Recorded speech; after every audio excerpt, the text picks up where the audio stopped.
Halo, terima kasih sudah klik video ini. Perkenalkan, nama saya Yusi Jati Pertiwi, peserta Lasar CPNS Mahkamah Agung, golongan 2, gelombang 1, angkatan 3, kelompok 1. Kali ini saya akan menjelaskan tentang akuntabel dan kompeten. Akuntabilitas.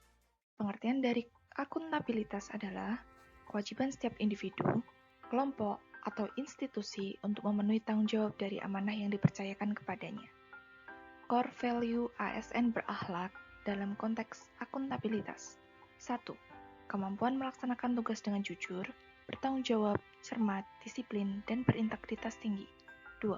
Kemampuan menggunakan kekayaan dan barang milik negara secara bertanggung jawab, efektif, dan efisien. 3. Kemampuan menggunakan kewenangan jabatannya dengan berintegritas tinggi.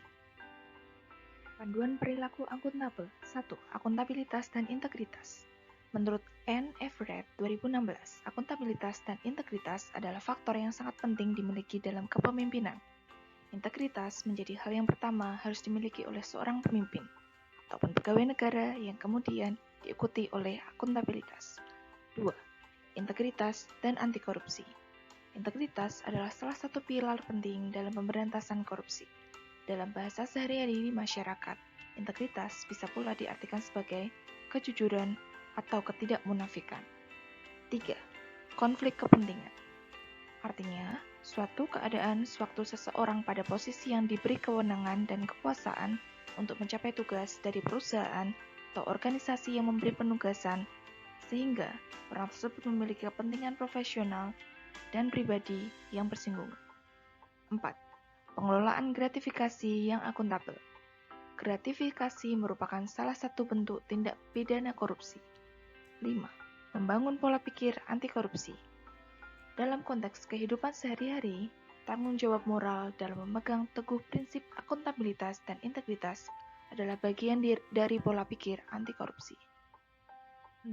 Mekanisme akuntabel yang terdiri dari 1. Akuntabilitas kejujuran dan hukum. 2. Akuntabilitas proses. 3. Akuntabilitas program. 4. Akuntabilitas kebijakan. 9 hal penting dalam membangun lingkungan kerja yang akuntabel. 1. Kepemimpinan. 2. Transparansi. 3. Integritas. 4. Tanggung jawab atau responsibilitas. 5. Keadilan. 6.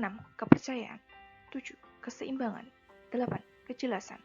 9. Konsistensi. Materi selanjutnya adalah kompeten.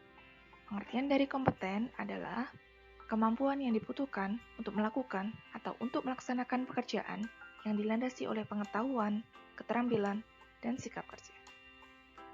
Panduan perilaku atau kode etik kompeten. 1. Meningkatkan kompetensi diri untuk menjawab tantangan yang selalu berubah. 2. Membantu orang lain belajar. 3. Melaksanakan tugas dengan kualitas terbaik. Perilaku kompeten. 1. Berkinerja dan berakhlak. Sesuai prinsip UU ASN nomor 5 tahun 2014, ASN merupakan jabatan profesional yang harus berbasis pada kesesuaian kualifikasi, kompetensi, dan berkinerja, serta patuh pada kode etik profesinya. 2. Learn, unlearn, relearn. ASN berpotensi menjadi terbelakang secara pengetahuan dan keahlian jika tidak belajar setiap waktu seiring dengan perubahan yang terjadi dari waktu ke waktu. 3. Meningkatkan kompetensi diri. Setiap orang, termasuk ASN, selayaknya memiliki watak sebagai pembelajar sepanjang hayat yang dapat bertahan dan berkembang dalam orientasi ekonomi pengetahuan atau knowledge economy. 4. Membantu orang lain belajar. Sosialisasi dan percakapan melalui kegiatan morning tea atau coffee, termasuk bersosialisasi di ruang istirahat atau di kafetaria kantor seringkali menjadi ajang transfer pengetahuan. 5. Melaksanakan tugas terbaik. Dengan pengetahuan menjadi karya, mewujudkan pengetahuan yang bertumbuh menjadi karya nyata. 2. Makna hidup dan bekerja baik. Pentingnya berkarya terbaik sejalan dengan tujuan hidup seseorang. 3. Tipikal individu semangat berkarya yang dapat mendorong dan menahan kesuksesan pekerjaan. Terima kasih, semoga video ini bermanfaat.